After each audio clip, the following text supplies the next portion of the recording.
Hello, this is Lucero from We Are Earthform, and I'm coming to you with a new review and unboxing of a Keurig 2.0 machine. It's a brand new machine that Keurig has just come out with, and I received one yesterday thanks to Keurig and Influencer. Now, if you'll notice, it has a little bit of a different look than a usual Keurig single cup coffee maker, in that it also has a carafe that comes with it, and carafe packs.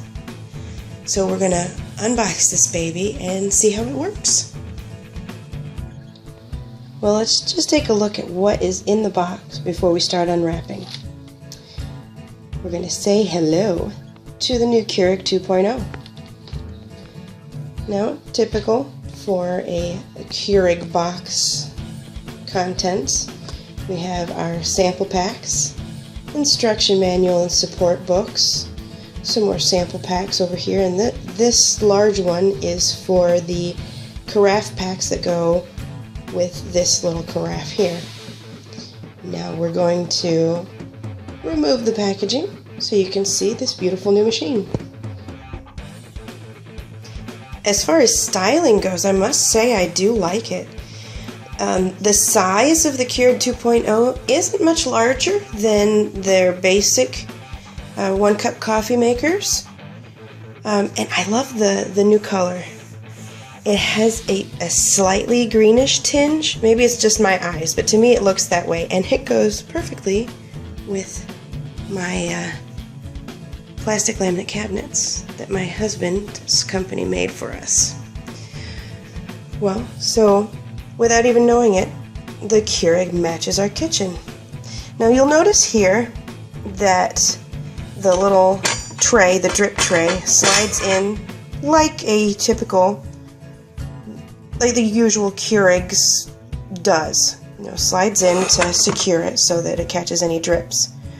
Well, the other thing this little notch in the front is for is to accommodate the carafe. Because the carafe by itself is too tall to fit on top of the drip tray, but if you slide it in, you'll know you have it perfectly placed underneath the spout to catch your brewed coffee.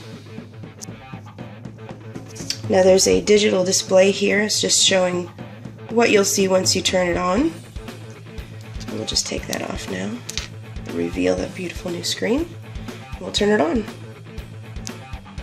I just discovered that since we got the Keurig K550 that we can adjust to our liking the color of the LED and the water reservoir light.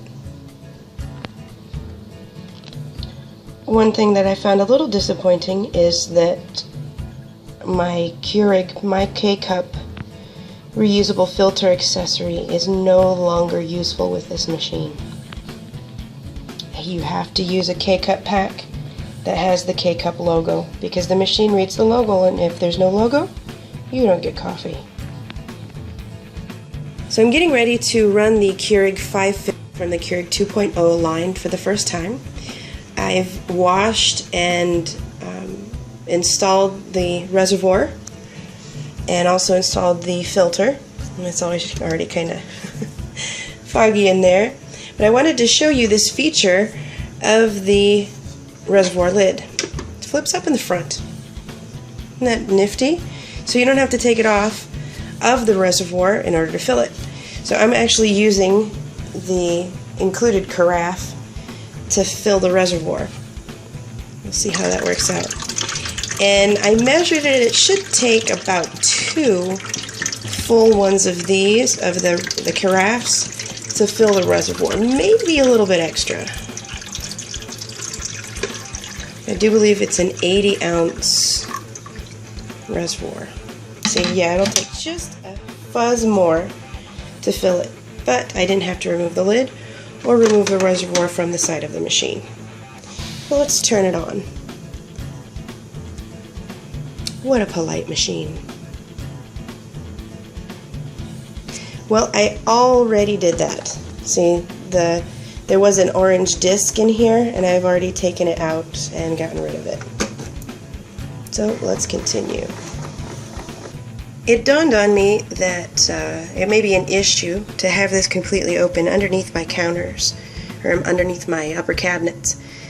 Fully open, it's about 17 3/4 inches, so keep that in mind when you're thinking of placement of your machine. Well, it looks like the Keurig K550 is ready to go. It's telling me to lift to begin, so we'll see here. Nice view of the inner workings of the machine. The very familiar needles inside. And I discovered something which I'm not quite sure what it means yet, but this slides out of the way. We'll find out what that means in a little while. Okay, so this is the initial brew.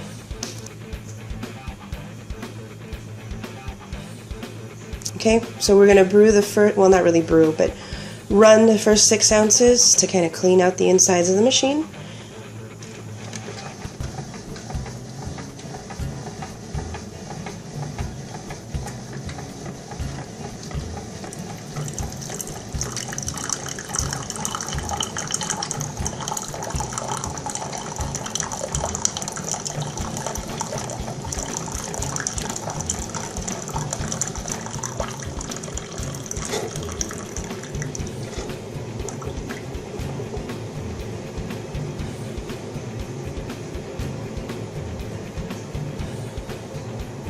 Well, I'm not going to be drinking that water.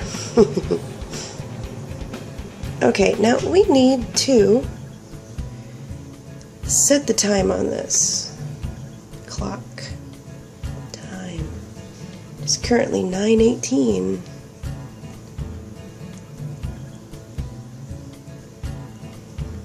AM. Save. Let's see. Display. Sure, digital sounds nice. Wallpaper. Oh, this is interesting. Since this is a full LED screen, you can change how your background looks. I'm going to choose this color.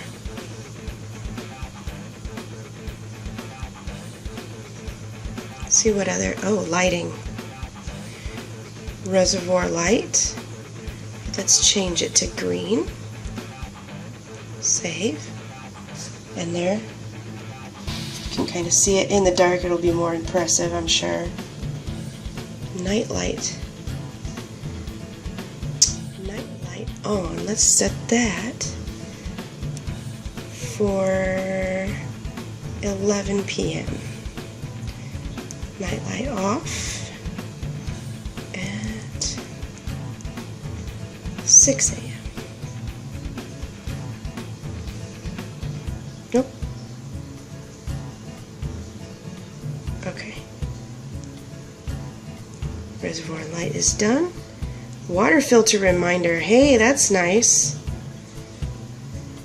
I always forget to change mine. So we're not in high altitude, and we're not going to restore factory settings. But there you've got a nice little idea of what settings are available on the K550.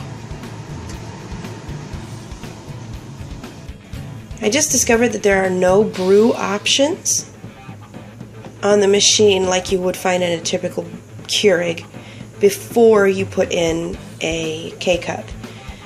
That's why you have to press and hold down the button to get hot water. I'm not sure if I like that very much. So I'm going to see what happens if I cancel this and actually I'm going to put in a Pike Place roast and close it and see what happens. See, now it's giving me some, I want it strong. Do I want it strong? Make it 10 ounces. Yeah. 8. So 10 is the largest you can get. That's fine. And let's go. Okay, at least I don't have to press and hold it this time. So let's see how my Pike Place roast comes out.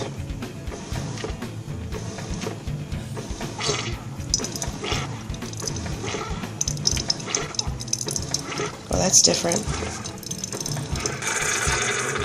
And there's the familiar air blast. Smells pretty good.